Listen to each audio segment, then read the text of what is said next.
Bismillahirrahmanirrahim. Assalamualaikum warahmatullahi wabarakatuh. Sebelumnya, terima kasih kepada Ibu Erlinda Solihah selaku dosen pembimbing mata kuliah Perilaku Konsumen yang telah memberikan waktu dan kesempatan kepada kami, dan tak lupa lagi kepada teman-teman yang berbahagia. Pada kesempatan kali ini, kami dari kelompok 5 yang beranggotakan Cindy Kaila Saada dengan NIM 4022000128 dan saya sendiri Dias Ayutriani dengan NIM 4022000133 akan mempresentasikan hasil diskusi kami. Yang pertama yaitu proses pengambilan keputusan konsumen. Keputusan dapat diartikan sebagai suatu pemecahan masalah yang dilakukan dengan cara meletakkan pilihan sebagai alternatif di antara beberapa opsi. Jadi, suatu keputusan itu tidak akan bisa diambil apabila opsi yang tersedia itu bersifat tunggal. Yang kedua yaitu keputusan pembelian adalah proses pengintegrasian yang mengombinasi sikap pengetahuan untuk mengevaluasi dua atau lebih perilaku alternatif dan memilih salah satu di antaranya.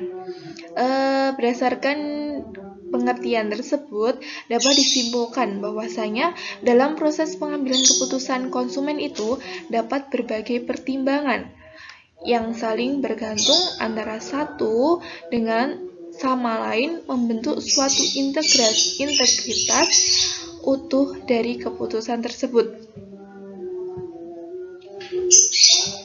Selanjutnya, menurut ASEAL, ada 3 faktor yang mempengaruhi konsumen dalam membuat keputusan pembeli.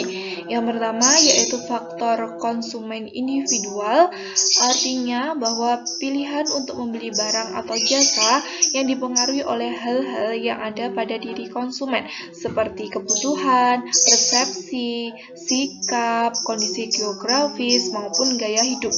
Yang kedua, faktor lingkungan adalah bahwa pilihan konsumen itu terhadap barang atau jasa yang dipengaruhi oleh lingkungan yang mengelilinginya. Yang ketiga yaitu faktor penerapan strategi pemasaran, merupakan stimuli pemasaran yang dikendalikan oleh pemasar atau pelaku bisnis. Adapun proses tahapan dalam pengambilan keputusan konsumen, ada pengenalan kebutuhan. Pengenalan kebutuhan adalah hal yang paling dasar bagi konsumen karena kebutuhan adalah alasan utama konsumen melakukan sebuah transaksi pembelanjaan. Kebutuhan ini meliputi 3 jenis, yakni kebutuhan primer, sekunder, maupun tersier. Apa sih kebutuhan primer, sekunder, tersier itu? Nah, kebutuhan primer itu menjadi kebutuhan pokok dalam kebutuhan manusia, sedangkan kebutuhan sekunder yang merupakan penunjang utama kehidupan manusia, dan kebutuhan tersier yang merupakan perwujudan kekayaan dan status sosial manusia. Kebutuhan setiap konsumen adalah berbeda, namun demikian setiap konsumen memiliki kesamaan, yakni menginginkan adanya suatu barang atau jasa yang kualitas dan kuantitasnya sesuai dengan usaha yang harus mereka bayar. Untuk itu, pada tahap awal dalam melakukan pengambilan keputusan, konsumen akan terlebih dahulu mengetahui kebutuhan yang ingin dan mampu ia penuhi. Yang kedua yaitu pencarian informasi. Pencarian informasi akan dilakukan oleh konsumen ketika konsumen telah memahami secara jelas kebutuhan yang ingin dipenuhinya. Informasi yang dicari umumnya mengenai lokasi tempat, barang atau jasa yang mereka butuhkan tersedia. Kedua, harga dari barang atau jasa tersebut. Ketiga, hingga kualitas dan kuantitas yang dimiliki oleh barang tersebut. Konsumen akan bersikap selektif pada tahap ini, menyeleksi berbagai informasi untuk sampai pada satu tujuan. Tahap pencarian informasi ini sudah dimanfaatkan oleh perusahaan untuk semakin gencar melakukan pengiklanan guna meningkatkan namanya di telinga publik. Hal ini dilakukan karena konsumen cenderung melakukan pencarian informasi melalui iklan dan sebagainya. Yang ketiga, evaluasi alternatif dapat dilakukan oleh konsumen sebagai upaya mempersempit opsi yang dihadapinya. Di tahap ini, konsumen akan mengeliminasi tempat, barang, atau jasa yang sekiranya tidak menguntungkan untuk konsumen tersebut. Yang keempat, pembelian. Tahap pembelian dilakukan oleh konsumen yang telah menetapkan pilihannya secara tegas pada satu opsi. Meski demikian, pembelian bukanlah tahap terakhir yang dihadapi oleh konsumen dalam mempertimbangkan pembelian. Yang kelima, yaitu konsumsi. Pada tahap ini, konsumen menggunakan barang atau jasa yang baru saja dibelinya. Konsumsi dapat dikatakan sebagai tujuan utama konsumen melakukan pembelian. Selain itu, pada tahap konsumsi inilah sangat mempengaruhi adanya kepuasan dari konsumen terkait barang atau jasa yang baru saja dibelinya.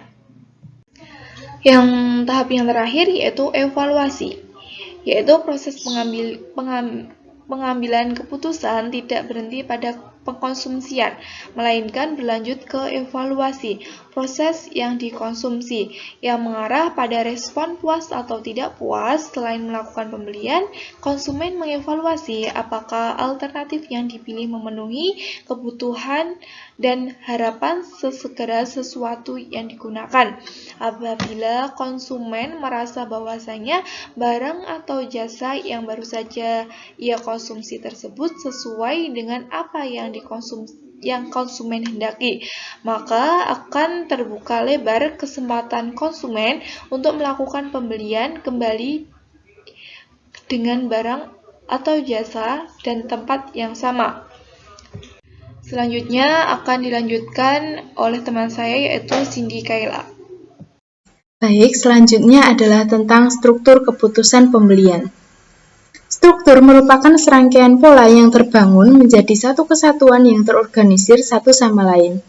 Keputusan pembelian sendiri dikatakan sebagai suatu struktur karena sejatinya keputusan tersebut adalah serangkaian proses yang saling terhubung dan membentuk satu kesatuan. Sumarni dalam Nugroho mengemukakan bahwa setiap keputusan pembelian mempunyai struktur sebanyak 7 komponen. Komponen-komponen tersebut antara lain yang pertama ada keputusan tentang jenis produk. Jenis produk merupakan keputusan yang paling dasar pada struktur keputusan konsumen. Misalnya, konsumen yang ingin membeli sebuah baju, maka konsumen tersebut terlebih dahulu memutuskan jenis baju apa yang ingin dibelinya. Berdasarkan hal tersebut, sudah sepatutnya sebuah perusahaan menyediakan barang atau jasa dengan berbagai jenisnya, sehingga konsumen dapat menemukan pilihan yang beragam dan melakukan pengambilan keputusan mengenai barang atau jasa tersebut. Yang kedua, ada keputusan tentang bentuk produk.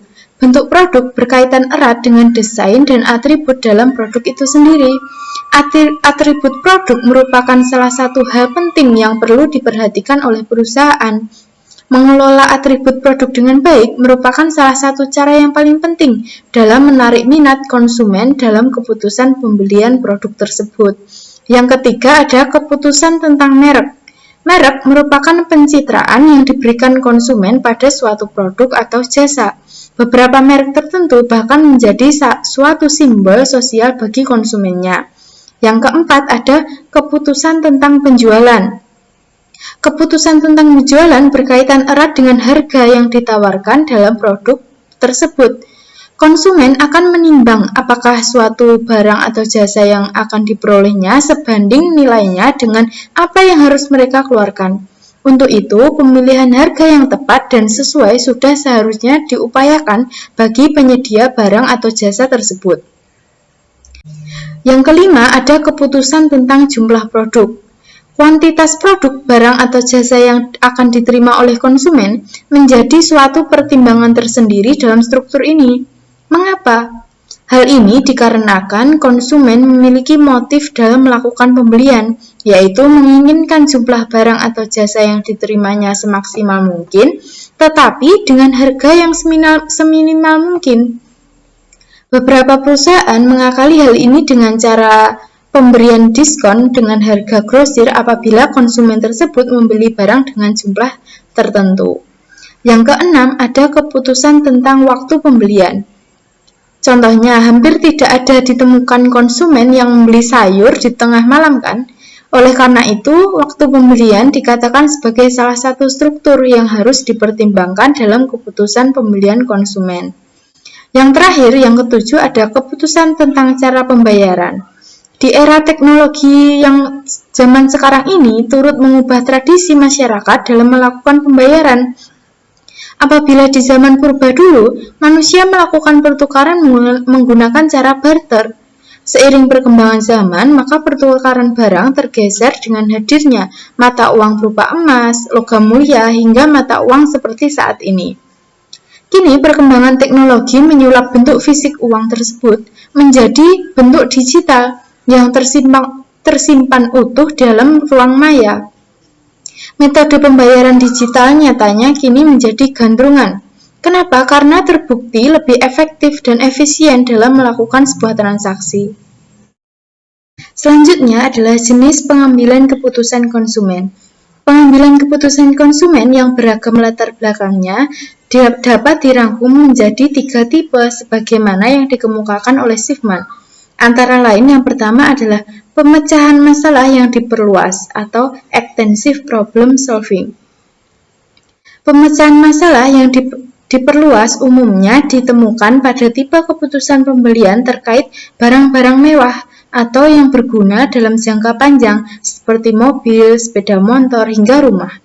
Dalam pemecahan masalah ini, konsumen akan mencari informasi serta mengevaluasi terkait produk, barang, atau jasa yang dibutuhkan secara meluas dan intensif dengan memperhatikan kebutuhan dan keinginan dari konsumen itu sendiri. Yang kedua, ada pemecahan masalah yang terbatas atau limited problem solving. Hampir sama dengan pemecahan masalah yang diperluas. Dalam tipe ini, umumnya konsumen akan menargetkan pada sesuatu dengan berbagai pertimbangan yang intensif. Namun demikian, pada tipe ini, konsumen akan membatasi pencarian informasi sesuai dengan kriteria yang diinginkannya. Umumnya, pemecahan masalah ini dilakukan untuk membeli barang atau jasa dari merek tertentu yang sudah konsumen percayai. Namun demikian, tidak menutup kemungkinan bahwa tipe pemecahan masalah ini digunakan dalam hal-hal seperti pembelian fashion dan lainnya. Dan yang ketiga, ada pemecahan masalah rutin atau routinized response behavior. Pemecahan masalah ini amat mudah ditemui dalam kehidupan sehari-hari. Konsumen dengan tipe pemecahan masalah ini berarti telah percaya dan meyakini akan produk, barang, atau jasa yang ingin dikonsumsinya. Umumnya, pemecahan masalah ini digunakan dalam pembelian barang-barang keseharian dan makanan. Namun demikian, bukan tidak mungkin pemecahan masalah ini digunakan dalam pembelian produk, barang, atau jasa yang vital seperti kendaraan, rumah, dan lainnya.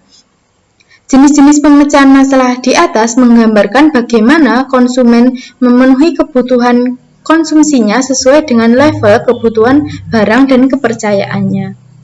Selanjutnya, yang terakhir adalah implikasi dan strategi pemasaran. Implikasi dalam Kamus Besar Bahasa Indonesia didefinisikan sebagai keterlibatan atau keadaan terlibat. Sedangkan strategi diartikan sebagai suatu perencanaan yang diutamakan untuk mencapai tujuan tersebut. Implikasi dan strategi pemasaran merupakan serangkaian keterlibatan yang harus dijawab dengan strategi tertentu dalam melakukan pemasaran produk, barang, atau jasa yang dibutuhkan oleh konsumen. Beberapa perusahaan mungkin mempunyai tujuan yang sama, tetapi strategi yang dipakai untuk mencapai tujuan tersebut dapat berbeda. Jadi, strategi dibuat berdasarkan sebuah tujuan. Ada pula implikasi dari adanya pengambilan keputusan oleh konsumen akan mengakibatkan persaingan penjualan produk, barang, atau jasa yang semakin ketat. Namun, hal ini bukan berarti menjadi suatu hal yang menyudutkan, karena diperlukan adanya sebuah strategi jitu agar perusahaan penyediaan barang atau jasa yang akan senantiasa menjadi pilihan daripada konsumen. Ada pula hal yang paling mendasar yang dapat dilakukan dalam pemasaran, yaitu dengan cara mengiklankan, memperkenalkan, menyarankan, hingga melakukan promosi agar produk semakin dikenal oleh masyarakat luas. Pada prakteknya, diperlukan strategi jitu agar pemasaran yang diupayakan tepat pada sasarannya. Pemasaran dapat dilakukan dengan beragam cara. Salah satu yang paling efektif adalah dengan media iklan. Iklan dapat memperkenalkan suatu produk yang ditawarkan kepada masyarakat. Selain itu, iklan yang bernada persuasif akan sangat efektif dalam mempengaruhi keputusan pembelian konsumen berdasarkan psikologinya. Dengan demikian, strategi pemasaran yang mumpuni adalah suatu jawaban dalam menghadapi implikasi yang menimbulkan tantangan bagi para pelaku usaha dalam memenuhi kebutuhan konsumen, sehingga senantiasa menjadi pilihan konsumen tersebut. Mungkin cukup sekian penjelasan dari kami. Terima kasih teman-teman yang sudah mendengarkan dan menyimak video penjelasan dari kami. Untuk kurang lebihnya kami mohon maaf. Akhiran wassalamualaikum warahmatullahi wabarakatuh.